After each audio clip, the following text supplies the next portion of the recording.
সুপ্ৰভাত মোৰ ছাত্ৰ ছাত্ৰীসকল।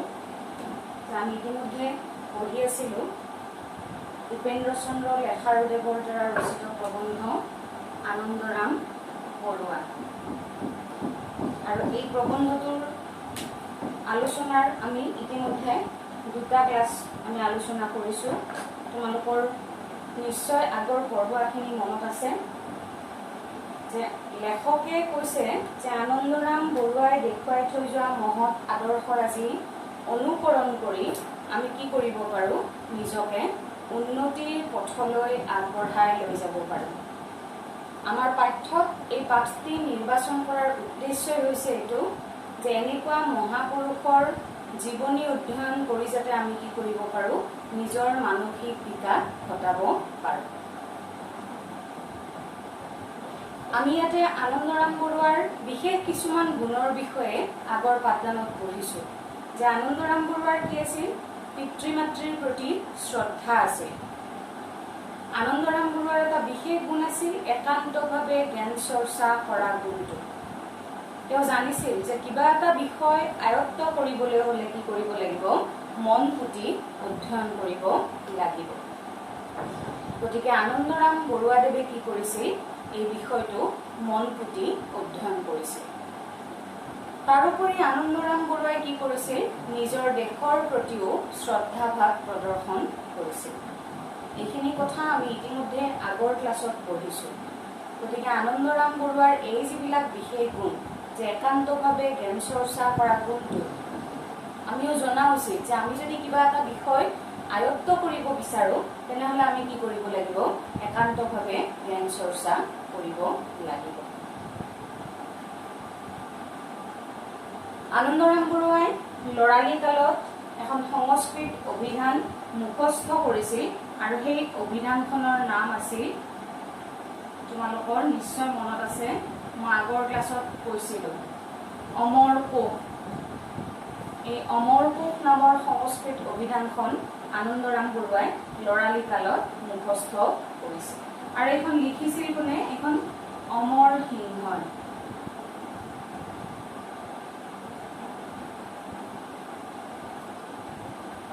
অমৰ সিংহই লিখা সংস্কৃত অভিধান অমৰ কোষখন কি কৰিছিল, আনন্দৰাম বৰুৱাই ল'ৰালি কালত মুখস্থ কৰিছিল। আৰু ইয়াতে কোৱা হৈছে যে নানা কুভাৱ মনত ঠাই দিলে, যে আমি যদি পঢ়া সময়ত অন্য চিন্তা কিছুমান মূৰত সোমোৱাই ৰাখোঁ, অন্য কথাবিলাক আমি ভাবি থাকোঁ, তেনেহ'লে আমি এই পঢ়াখিনি আয়ত্ত কৰিব নোৱাৰিম। গতিকে আমি যদি আমাৰ যদি সুন্দৰ জীৱন এটা গঢ় দিব বিচাৰোঁ, তেনেহ'লে আমি কি কৰিব লাগিব, আমি সকলো বিষয়তে আমি সুন্দৰভাৱে মনোনিৱেশ কৰি সেই বিষয়টো আয়ত্ত কৰি ল'ব লাগিব। আৰু ইয়াতে কৈছে যে আনন্দৰাম বৰুৱাৰ জ্ঞান চৰ্চাৰ প্ৰতি ইমান প্ৰবল হেঁপাহ আছিল, যাৰ কাৰণে তেওঁ কি কৰিছিল, চিৰকুমাৰ ব্ৰত অৱলম্বন কৰিছিল। যে আনন্দৰাম বৰুৱাই বিবাহ পাশত আবদ্ধ হোৱা নাছিল। আৰু এনে পবিত্ৰ পথৰ পথিক তেওঁ কি নমস্য বুলি লেখকে কৈছে, যে তেওঁ পূজনীয়। ইয়াৰ পিছত কৈছে যে আনন্দৰামে জ্ঞান লাভৰ কাৰণে ভাৰতত শিক্ষা শেষ কৰি সুদূৰ ইউৰোপ ওলাইছিল। যে আনন্দৰাম বৰুৱাই অকল ভাৰততে শিক্ষা গ্ৰহণ কৰা নাছিল। তোমালোকৰ এইটো প্ৰশ্ন আহিব পাৰে, আনন্দৰাম বৰুৱাই ভাৰতত শিক্ষা শেষ কৰি কলৈ শিক্ষা গ্ৰহণৰ কাৰণে গৈছে, তেওঁ গৈছিল ইউৰোপলৈ। যে আনন্দৰাম বৰুৱাই ভাৰতত শিক্ষা শেষ কৰি ইউৰোপলৈ গৈছিল আৰু তেওঁ এনেকৈ ভাবিছিল যে তেওঁৰ পঢ়া যেন কেতিয়াও শেষ হৈ যোৱা নাই। মানুহৰ পঢ়াটো কেতিয়াও আচলতে শেষ হৈ নাযায়, যে পঢ়াৰ কোনো অন্ত নাই, মানে যিমানলৈকে মন থাকে পঢ়ি থাকিবই পাৰে, এনেকুৱা। গতিকে আনন্দৰাম বৰুৱাইও কি কৰিছিল, ভাৰতত শিক্ষা শেষ কৰি সুদূৰ ইউৰোপ ওলাইছিল। আৰু আনন্দৰাম বৰুৱাই যেনেকৈ জ্ঞানৰ অধিকাৰী ব্যক্তি হৈছিল, তাৰ কাৰণে আনন্দৰাম বৰুৱাক কিহৰ প্ৰয়োজন হৈছিল, তেওঁ কষ্ট কৰিব লগা হৈছিল, অশেষ পৰিশ্ৰম কৰিবলগীয়া হৈছিল। পৰিশ্ৰম অবিহনে তেওঁ জ্ঞানী ব্যক্তি হ'ব পৰা নাছিল। আৰু তেওঁ জ্ঞানী হৈছিল কাৰণে কি হৈছে, পুথি সমাজত সভ্য সমাজত এতিয়াও আনন্দৰাম বৰুৱাৰ নামটো জনাজাত হৈয়ে আছে। যে কোনো এজন মানুহ এনেই মহৎ হ'ব নোৱাৰে একো নকৰাকৈ, তেওঁ নিশ্চয় কিবা মহত্বৰ কাম কৰিব লাগিব। আৰু আনন্দৰাম বৰুৱাই এনেকুৱা ভালেমান কাম কৰিছিল যাৰ কাৰণে নেকি কি হৈছিল তেওঁ অমৰ হৈয়ে আছিল। যে ইয়াতে কৈছে আজিকালি বিলাতলৈ অনেকে যায়, যে বৰ্তমান সময়ত মানুহ বিলাতলৈ যোৱাটো একো ডাঙৰ কথা নহয়। আজিকালি কি হৈছে, ৰাস্তা ঘাট ভাল হৈছে, যাতায়াতৰ ব্যৱস্থা সুচল হৈছে, আৰু যাৰ কাৰণে কি কৰিব পাৰে মানুহে অনায়াসে দূৰ বিদেশ ভ্ৰমণ কৰিব পাৰে। কিন্তু আনন্দৰাম বৰুৱা গৈছিল কেতিয়া, আজিৰ পৰা প্ৰায় ১৫০ বছৰ আগত। গতিকে আজিৰ পৰা প্ৰায় ১৫০ বছৰ আগত তেওঁ বিলাতলৈ যোৱাটো এটা আচৰিত কথা আছিল, ডাঙৰ কথা আছিল। আৰু সেই সময়ত মানুহে কি কৰিব বিচৰা নাছিল, ঘৰৰ বাহিৰ ওলাব বিচৰা নাছিল। গতিকে আনন্দৰাম বৰুৱাই কি কৰিছে, নিজৰ মহানতাৰ পৰিচয় এনেদৰে দিছে। ইয়াতে কৈছে যে আজিকালি যোৱাটো একো আচৰিত কথা নহয়, কিন্তু সেই কালত ভাৰতৰ পৰা নিচেই কম মানুহে ইউৰোপলৈ যাবলৈ সাহস কৰিছে। তোমালোকৰ এইটোও প্ৰশ্ন আহিব পাৰে যে আনন্দৰাম বৰুৱাৰ সময়ত মানুহে ভাৰতৰ পৰা বিদেশলৈ যাবলৈ কিয় বিচৰা নাছিল? যে সেই সময়ত কি আছিল, ৰাস্তা ঘাট পথ আদি দুৰ্গম হোৱাৰ কাৰণে, মানুহে যাতায়াতৰ সুবিধা নথকা কাৰণে মানুহে বিদেশলৈ যোৱাৰ কথা চিন্তা কৰিব পৰা নাছিল। আনকি পথ দুৰ্গম হোৱাৰ বাবে অসমৰ পৰা বংগদেশলৈ যাবলৈকে মানুহে ভয় কৰিছিল। যে ৰাস্তা ঘাট বেয়া হোৱাৰ কাৰণে কি কৰিছিল, মানুহে অসমৰ পৰা বংগদেশলৈ যাবলৈকেও মানুহে ভয় কৰিছিল, বিদেশলৈ যোৱাটোতো দূৰৰ কথা। এনে ভয়ৰ বাহিৰেও বিলাতলৈ গ'লে জাতি যোৱা ভয়টো মানুহৰ মনত সম্পূৰ্ণ আছিল। যে ৰাস্তা ঘাট আদি বেয়া আছিল, পথ দুৰ্গম আছিল, যাতায়াতৰ অসুবিধা আছিল, তাৰোপৰি মানুহৰ মনত এনেকুৱা এটা ধাৰণা আছিল যে বিলাতলৈ গ'লে মানুহৰ জাতি যাব। গতিকে জাতি যোৱাৰ ভয়তো নিজৰ জাতিক ৰক্ষা কৰাৰ কাৰণেও কি কৰিছিল যে কিছুমান মানুহে বিলাতলৈ যোৱাৰ কথা ভাবিব পৰা নাছিল। গতিকে তেনে সময়ত পিতৃ মাতৃ জ্ঞাতি কুটুম আৰু সমাজৰ পৰা আঁতৰি মহাসাগৰ পাৰ হৈ সুদূৰ বিলাতলৈ যাবলৈ আনন্দৰামৰ কিমান মনৰ বলৰ আৱশ্যক হৈছিল সহজেই ধৰিব পাৰি। গতিকে সেই সময়ত আজিৰ পৰা প্ৰায় ১৫০ বছৰ আগত আনন্দৰাম বৰুৱা বিলাতলৈ যোৱাৰ কাৰণে তেওঁ কিমান সাহসৰ প্ৰয়োজন হৈছিল, নিজৰ ইষ্ট কুটুম পিতৃ মাতৃক এৰি থৈ বিলাতলৈ যোৱাৰ কাৰণে কিমাননো সাহসৰ প্ৰয়োজন হৈছিল, সেই কথা আমি ইয়াৰ পৰাই বুজিব পাৰোঁ। জ্ঞানৰ পিয়াহে, যে মানুহৰ যেতিয়া জ্ঞানৰ পিয়াহ থাকে, যে জনাৰ যেতিয়া আগ্ৰহ থাকে মানুহৰ, সেই আগ্ৰহে কিন্তু মানুহক কি কৰিব পাৰে, নিজৰ লক্ষ্যত উপনীত কৰাব পাৰে। গতিকে আনন্দৰাম বৰুৱাৰো কি আছিল, জ্ঞানী হোৱাৰ তেওঁৰ প্ৰবল হেঁপাহ আছিল। আৰু সেই জ্ঞানৰ পিয়াহে কি কৰিছিল, আনন্দৰাম বৰুৱাৰ মনত সাহস প্ৰদান কৰিছিল। তেওঁ সাহস সিদ্ধি লাভ কৰিছিল, আৰু যাৰ কাৰণে তেওঁ আজিৰ পৰা প্ৰায় ১৫০ বছৰ আগতে বিলাতলৈ যাবলৈ সক্ষম হৈছিল। আনসকলে বিলাতলৈ যোৱাই ভাবিয়ে কোচমোচ খাই ঘৰৰ সুখ লৈ থাকোঁতে আনন্দৰামে অকলে অসীম সাহসে জাতিসমূহৰ অনিয়া অনিৰ মাজত উচ্চ আসন স্থাপন কৰিলে। কেতিয়াবা কেতিয়াবা তোমালোকৰ এই শব্দটোৰ অৰ্থ লিখিব পৰীক্ষাত দিয়ে, আৰু সেই শব্দটো হৈছে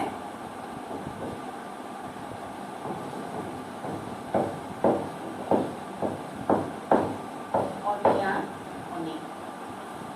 যে অনিয়া অনি শব্দৰ অৰ্থ কি? অনিয়া অনি মানে হৈছে, অনিয়া অনি শব্দৰ অৰ্থ হৈছে পৰস্পৰে দায়িত্ব অস্বীকাৰ কৰে। পৰস্পৰে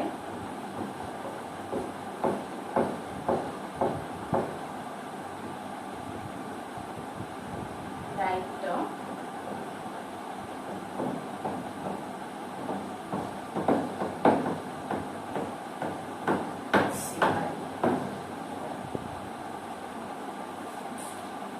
পৰস্পৰে মানুহবিলাকে কি কৰিছিল, নিজে নিজৰ দায়িত্ববিলাকক অস্বীকাৰ কৰি আছিল। তেওঁলোকৰ যে নিজৰ দেশৰ প্ৰতি বা নিজৰ জাতিৰ প্ৰতি একো দায়িত্ব নাই, এনেকুৱা মনোভাৱ তেওঁলোকে দেখুৱাই আছিল।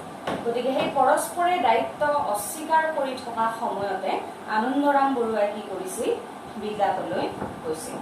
গতিকে ইয়াতকৈ আৰু কি আনন্দ বা গৌৰৱৰ বিষয় হ'ব পাৰে, যে এইটোৱে আমাৰ কাৰণে কি আনন্দৰ বিষয়, যে আমাৰ অসমীয়া মানুহৰ এজন যে কি কৰিব পাৰিছে, বিলাতলৈ যাব পাৰিছে, এইটোৱে আমাৰ অসমীয়াসকলৰ কাৰণে এটা গুৰুত্বপূৰ্ণ বা আমাৰ গৌৰৱৰ বিষয়।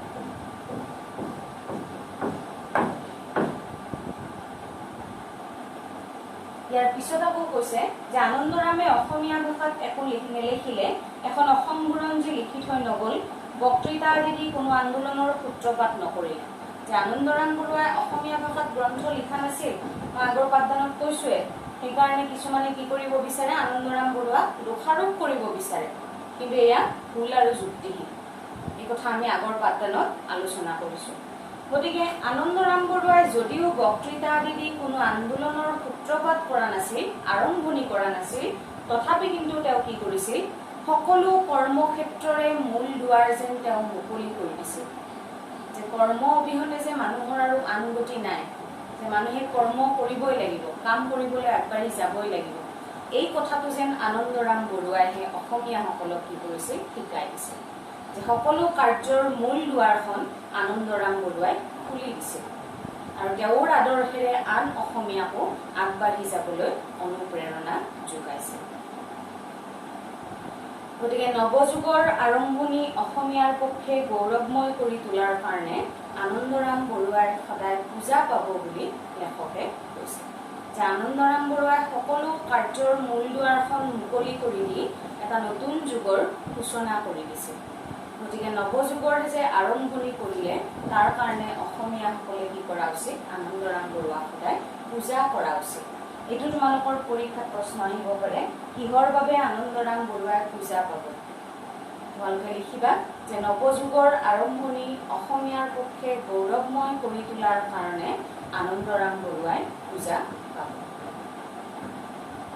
ইয়াৰ পিছত কৈছে কৰ্মই জীৱন আৰু কৰ্মহীনতাই প্ৰকৃত মৃত্যুস্বৰূপ। যে আমি ভাৰতীয় মানুহে কি কৰে, কৰ্মত বিশ্বাস কৰে, কৰ্মক বিশ্বাস কৰে। যে মানুহে কৰ্ম কৰিবই লাগিব, কৰ্মই জীৱন, আৰু কৰ্মহীন লোক এই পৃথিৱীত জীয়াই থকাটো যেন অৰ্থহীন। যে যিজন মানুহৰ একো কাম বন নাই, একো কাম বন নকৰে, তেওঁ কিহৰ কাৰণে জীয়াই থাকিব? তেওঁৰ জীয়াই থকাটো সমাজত একো কামত নাহে। গতিকে মানুহৰ কৰ্মই হৈছে জীৱন আৰু কৰ্মহীনতাই প্ৰকৃত মৃত্যুস্বৰূপ। যে কৰ্মহীনতাই মৃত্যুৰ লেখীয়া, মৃত্যুৰ নিচিনা।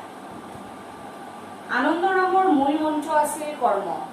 যে আনন্দৰাম বৰুৱাৰ জীৱনৰ মূল মন্ত্ৰই আছিল কৰ্ম। অবিৰাম কৰ্মগতিতে তেওঁৰ আনন্দ।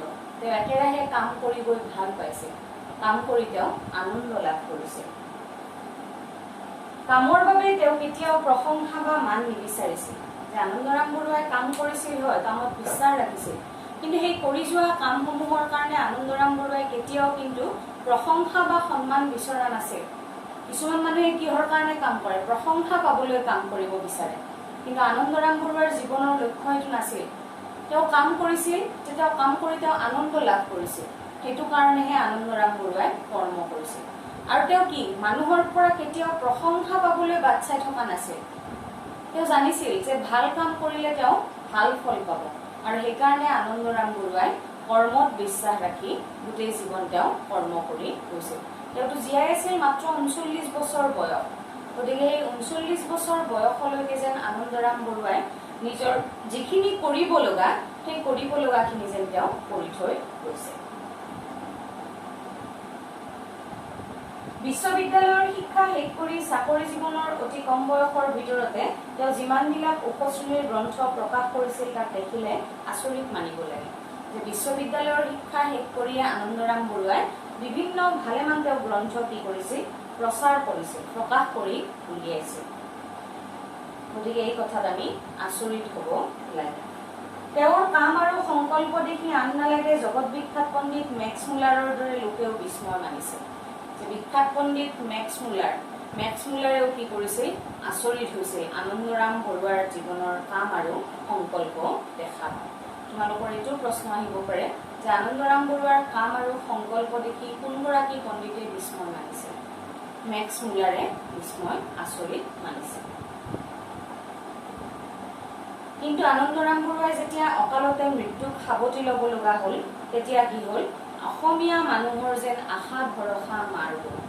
যে অসমীয়াসকলে আনন্দৰাম বৰুৱাক লৈ যিমান আশা কৰিছিল, সেই আশা ভৰসাখিনি নোহোৱা হৈ গ'ল, মাৰ গ'ল। তেওঁ ভাবিছিল, অসমীয়াসকলে ভাবিছিল যে আনন্দৰাম বৰুৱাই অসমীয়া জাতিটোৰ কাৰণে আৰু ভালেখিনি কাম কৰিব, কিন্তু তেওঁৰ মৃত্যুৱে অসমীয়াসকলক যেন কন্দুৱাই থৈ গ'ল। আনন্দৰামৰ অকাল মৃত্যুত স্বদেশ বিদেশ প্ৰাচ্য পাশ্চাত্য সকলোতে হাহাকাৰৰ সৃষ্টি হ'ল। যে তেওঁৰ মৃত্যুত অকল স্বদেশতে নহয় বিদেশতো কি হ'ল হাহাকাৰৰ সৃষ্টি হ'ল।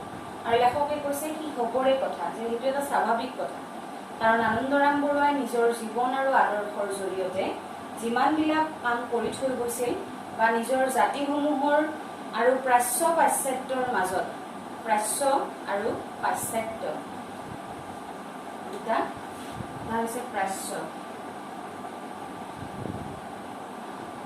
আৰু আনটো হৈছে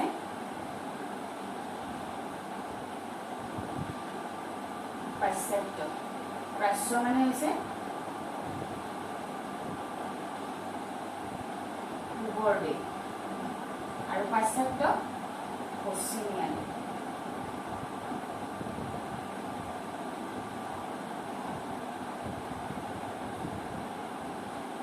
আনন্দৰাম বৰুৱাই নিজৰ কৰ্মৰাজিৰ জৰিয়তে কি কৰিছে, পূবৰ দেশৰ লগত পশ্চিমীয়া দেশসমূহৰ একতাৰ সম্পৰ্ক স্থাপন কৰিব কৰিছিল। আৰু সেইকাৰণে কি কোৱা হৈছে যে স্বদেশ বিদেশ প্ৰাচ্য পাশ্চাত্য সকলোতে আনন্দৰাম বৰুৱাৰ মৃত্যুত হাহাকাৰৰ সৃষ্টি হৈছে। গতিকে এনেকুৱা এজন প্ৰতিভাশালী ব্যক্তিৰ মৃত্যুত গোটেই জগত যেন শোকাভিভূত হৈ পৰিছিল, শোকত অভিভূত হৈ পৰিছিল। আৰু কৈছে প্ৰাচ্য পাশ্চাত্যৰ ভাৰত সন্মিলনত আনন্দৰামৰ স্থান অতি উচ্চ, যে পূবৰ দেশৰ লগত পশ্চিমীয়া দেশৰ একতাৰ সম্পৰ্ক স্থাপন কৰাৰ ক্ষেত্ৰত আনন্দৰাম বৰুৱা শীৰ্ষস্থানত আছে বুলি লেখকে কৈছে। তেওঁকে আদৰ্শ কৰি, আনন্দৰাম বৰুৱাক আদৰ্শ কৰি বহুতে কি কৰিছে, ভাৰতত সংস্কৃত চৰ্চা কৰিবলৈ আৰম্ভ কৰিছে। আৰু লেখকৰ মতে আমাৰ অসমীয়াসকলৰ কাৰণে তেওঁ কি গৌৰৱৰবী, সূৰ্য সদৃশ, যে তেওঁ সূৰ্যৰ পোহৰে যেনেকৈ সকলোকে জিলিকাই ৰাখে, আনন্দৰাম বৰুৱাৰ সেই গৌৰৱেও যেন কি কৰিছে গোটেই অসমীয়া জাতিটোকে জিলিকাই ৰাখিছে। তেওঁৰ অনুসন্ধান স্পৃহা, কৰ্ম আৰু খ্যাতিত বিস্ময়ান্বিত হৈ অসমৰ লোকসকলৰ আত্মস্মৃতি জাগি উঠিল। যে আনন্দৰাম বৰুৱাৰ যে কি আছিল, অনুসন্ধান স্পৃহা আছিল, নজনা কথা জনাৰ প্ৰতি যি তেওঁৰ আগ্ৰহ, সেই আগ্ৰহৰ কাৰণে বা আনন্দৰাম বৰুৱাৰ যি কৰ্ম আৰু খ্যাতি, সেই কৰ্ম আৰু খ্যাতিত আন অসমীয়াসকলৰ কি হৈছিল, আত্মস্মৃতি জাগি উঠিছিল। আন অসমীয়া মানুহবিলাকেও ভাবিবলৈ বাধ্য হৈছিল যে আমি কি কৰিব পাৰোঁ, আমিও যেন কি কৰিব পাৰোঁ, অসমীয়া জাতিটোক কিছু পৰিমাণ হ'লেও আগুৱাই লৈ যাব পাৰোঁ। অসমীয়াই আনন্দৰামক কেতিয়াও পাহৰিব নোৱাৰে, যে অসমীয়া জাতিটোৱে আনন্দৰাম বৰুৱাৰ নিচিনা এনেকুৱা এগৰাকী মহান ব্যক্তিক কেতিয়াও কোনো কালে পাহৰিব নোৱাৰে। একাগ্ৰতা আৰু অধ্যাৱসায়ৰ বলত অসমীয়া আৰু জগতৰ জাতিসমূহৰ মাজত উচ্চ আসন দাবী কৰিব পাৰিব, এই আত্মবিশ্বাস আনিব ধৰিছে। আৰু এই আত্মবিশ্বাস দিছে কোনে, আনন্দৰাম বৰুৱাই। যে একাগ্ৰতা আৰু অধ্যাৱসায়, মানুহৰ যদি একাগ্ৰতা থাকে আৰু মানুহ যদি অধ্যাৱসায় হয়, কষ্ট যদি কৰে মানুহে, তেনেহলে কি কৰিব পাৰিব, অসমীয়া জাতিটোৰ এতিয়া এই বিশ্বাসটো আহিবলৈ ধৰিছে যে আমিও অন্য জাতিৰ সৈতে কি কৰিব পাৰোঁ, ফেৰ মাৰিব পাৰোঁ। গতিকে এই আত্মবিশ্বাসটো অসমীয়াসকলৰ মাজত আহিছে কাৰ কাৰণে, একমাত্ৰ আনন্দৰাম বৰুৱাৰ কাৰণে। এই আত্মবিশ্বাস প্ৰথম যিজনে নৱযুগৰ আৰম্ভণিতে আমাৰ দেশক দিলে, তেওঁ আনন্দৰাম। অসমীয়া শক্তিৰ প্ৰমাণ দিওঁতা বুলি গৌৰৱ কৰি কবিয়ে দেশবাসীৰ দৃষ্টি আকৰ্ষণ কৰি গাইছে। আৰু সেইকাৰণে ইয়াতে দুফাকি কবিতা তুলি দিয়া হৈছে। সাহিত্যৰথী লক্ষ্মীনাথ বেজবৰুৱাৰ অসম সংগীত নামৰ কবিতাটোৰ দুটা পংক্তি। এইটো তোমালোকৰ পৰীক্ষাত কেতিয়াবা প্ৰশ্ন আহিব পাৰে, যে এই কবিতাৰ পংক্তি দুটা ক'ৰ পৰা তুলি দিয়া হৈছে। যে তোমাৰে আনন্দ বৰুৱাই চোৱা সংস্কৃত সাগৰ মঠি, ইউৰোপ এছিয়াত কিৰীতি ৰাখিলে জগতে কৈছে ডাঠি। যে তোমাৰ মোৰ নিচিনা এজন সাধাৰণ আনন্দৰাম বৰুৱাই কি কৰিছে, সংস্কৃত সাগৰ মঠি, সংস্কৃত ভাষাটো চৰ্চা কৰি, যে সংস্কৃত ভাষাটো চৰ্চা কৰা বা আয়ত্ত কৰি লোৱা, গোটেই বিষয়টো আয়ত্ত কৰি লোৱা একেবাৰে সহজ কাম নহয়। গতিকে তোমাৰ মোৰ মাজৰ পৰা এনেকুৱা এজন সাধাৰণ অসমীয়াই সংস্কৃত ভাষাটো চৰ্চা কৰি আয়ত্ত কৰি কি কৰিছে, ইউৰোপ এছিয়াটো নিজৰ কীৰ্তি বা যশস্যা ৰাখিবলৈ সক্ষম হৈছে। গতিকে এই কথা কি কৰিছে গোটেই জগতবাসীয়ে ডাঠি কৈছে আনন্দৰামৰ মহৎ আদৰ্শৰ কথা আলোচনা কৰি তেওঁৰ স্মৃতি মন্দিৰ স্থাপন কৰি তেওঁৰ স্মৃতিত গ্ৰন্থাদি কৰি অনুসন্ধান সমিতি আদিৰ সূত্ৰপাত কৰি আমি নিজকে উন্নতি পথত পৰিচালিত কৰিব পাৰোঁ যে আমিও কি কৰিব পাৰোঁ অসমীয়াসকলে আনন্দৰাম বৰুৱাই দেখুৱাই থৈ যোৱা এই মহৎ আদৰ্শৰ কথা আলোচনা কৰি বা তেওঁৰ স্মৃতিত গ্ৰন্থ আদি ৰচনা কৰি তেওঁৰ জীৱনীসমূহ অধ্যয়ন কৰি তেওঁৰ স্মৃতিত মন্দিৰ নিৰ্মাণ কৰি তেওঁৰ প্ৰতিও আমি কি দেখুৱাব পাৰোঁ শ্ৰদ্ধা দেখুৱাব পাৰোঁ আৰু লগতে আমাৰো যে কি আছে জ্ঞান চৰ্চাৰ প্ৰবল হেঁপাহ আছে বা জ্ঞান আহৰণৰ আমাৰো যে এটা মন আছে এই কথাৰ আমি পৰিচয় দাঙি ধৰিব পাৰোঁ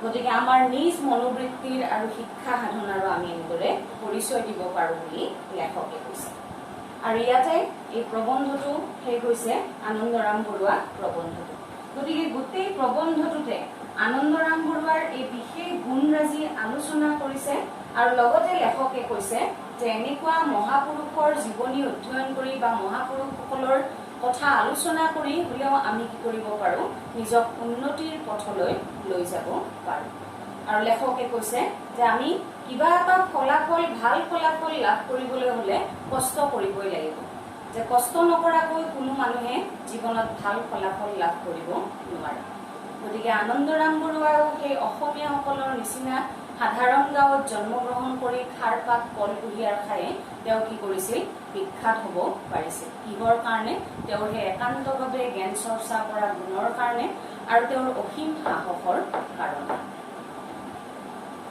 গতিকে প্ৰবন্ধটো তোমালোকে নিশ্চয় বুজি পাইছা ইয়াতে প্ৰবন্ধটো শেষ হৈছে আৰু ইয়াৰে কিছুমান প্ৰশ্ন মই তোমালোকক দিছোঁ গতিকে প্ৰশ্নখিনি তোমালোকক